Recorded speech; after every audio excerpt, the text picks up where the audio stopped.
how do you make a way out of no way? When you have millions of people who are feeling powerless, and many people have lost their jobs. I was reading a guy named Chase, and he lost his job, and he was evicted before the restrictions. He's sleeping in his truck, and then his truck was hit by a hit and run driver, and that limited his ability to go around and to find employment. He was sleeping in his truck, and he said something that grabbed me. He said, "This is a new place for me, a new experience. Standing at the end of a ramp off the expressway with a sign, 'I am hungry. Will you help me?' This is a new experience." Wow. How do you make a way out of no way when you're in that kind of situation? So I want to talk to you about a period that had to be the lowest in terms of things happening. This is one of the lowest periods of my life. When I lost a home, the first one that I bought from my mother because I didn't do a title search. And we had to go back to the roach-infested house that I moved mama out of.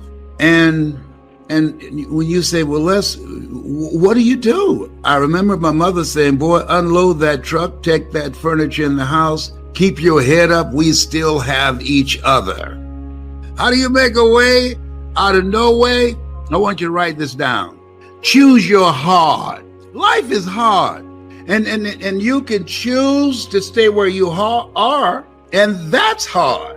Trying to survive living in your truck, trying to keep your esteem up, standing with a sign that's saying, "I'm hungry," and how people come by looking at you and laughing at you and passing you by and don't let you register in their eyes and you feel invisible. That's hard. But there's another hard, and that hard that you can choose is to go into action, is to find something somewhere that you can earn some money from. And that's what I had to do. Use your power to create a new beginning for yourself. Use that. How less? A spirit of power and of love. Find something that you love. Do what you love and find a way to get paid for it. So guess what I decided? I couldn't go back to a job because I don't like working for someone else. I'm not mentally fit to work for someone else. I didn't come here to work for someone else. I came here to live my calling. A job is what you get paid for. A calling is what you're made for. I came here to speak, and I was going to find a way to get paid to speak. And I would go to seminars and workshops. I invested in myself. I couldn't afford to do it, but I couldn't afford not to do it. And I'd watch these speakers, and I'd go to their seminars, and I would study them. And I'd say, hey, I can do that too. I read their books. Hey, I got a book in me too. Live your dreams. I know about tough times. And see, they can make you or they can break you. Come on now. Come on, bring it. Come on now. Yeah. God not given us a spirit of fear. I had to replace fearfulness with being fearless and creative and take the initiative to do something else with my life. See, we all have these tough moments in life. Walt Disney filed bankruptcy 7 times and he had 2 nervous breakdowns. Oh, he was bent, but he wasn't broken. No, he kept creating. Someone stole his first cartoon that had great promise, and someone stole it. Somebody on his team stole it from him. His heart was broken, but he didn't stay there being angry and bitter and talking about it.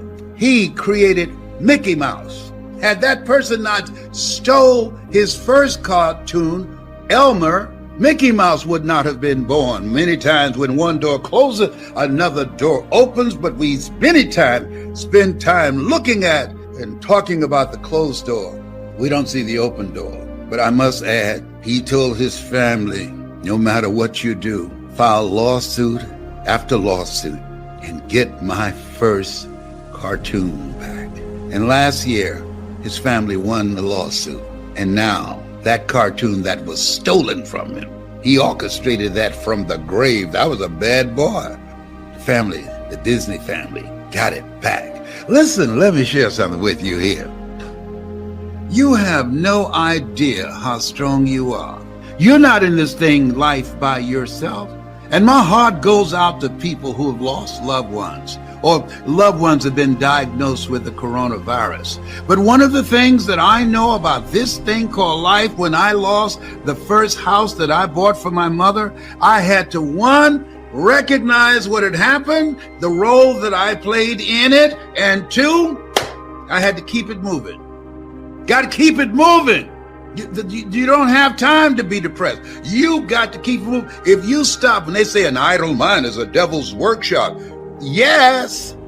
If you don't keep it moving, you will become overwhelmed with feelings of being powerless. You'll become overwhelmed with a negative mindset. You'll become overwhelmed with the adversities that you're facing, and you forget greater is he that's in you than he that's in the world. You forget you are more than a conqueror. You forget that you have the power to live your dream. No, you got to get fired up. You got to get fired up in this thing called life. We're still here. The fact that we still have our mind, after going through the worst form of man's inhumanity to man in the history of the world, we are still here. Oh, wow. And whoever you are, whatever your paint job, you're still here. And this day is the best day of your life. This day, how could you say that? I don't have a job.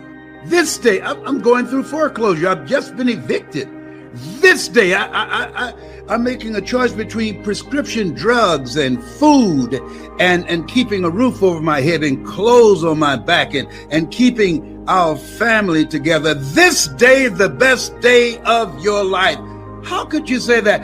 If it's not, try missing one. You have the power in you to change it.